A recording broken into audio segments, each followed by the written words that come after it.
আমাদের সকল প্যারেন্টসদের কাছে যে আমরা যে প্যারেন্টিং করতেছি, বাচ্চাদের আদর যত্ন করে বড় করতেছি, আমরা কি ঠিকভাবে করতেছি? সবাই যতই ঠিকভাবে করি না কেন, আমাদের কিন্তু কোনো না কোনো ভাবে হচ্ছে ভুল হচ্ছে, মিসম্যানেজমেন্ট হচ্ছে, মিস গাইডিং হচ্ছে, তাই না? আমরা এগুলো বিভিন্ন ইউটিউবের ভিডিও থেকে হচ্ছে আমরা সার্চ করে দেখবো, শিখবো, জানবো, বুঝবো, এবং প্রয়োজনে আমি প্যারেন্টিং এর সাথে জড়িত আছি। তো ওইখানে হচ্ছে আমি প্রায় কি করাই, প্যারেন্টিং করাই, তারপরে হচ্ছে স্পোকেন ইংলিশ করাই। এগুলো ক্লাসের বাইরেও করানো প্রয়োজন হয়।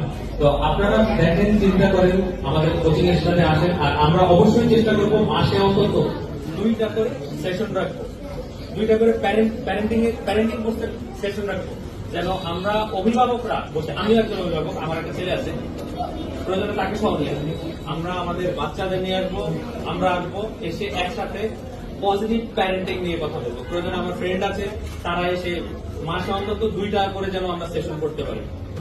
ইন ফিউচার আমরা আমাদের স্টুডেন্টস এবং আমাদের সন্তানদের ফিউচারে যেন ডেভেলপ।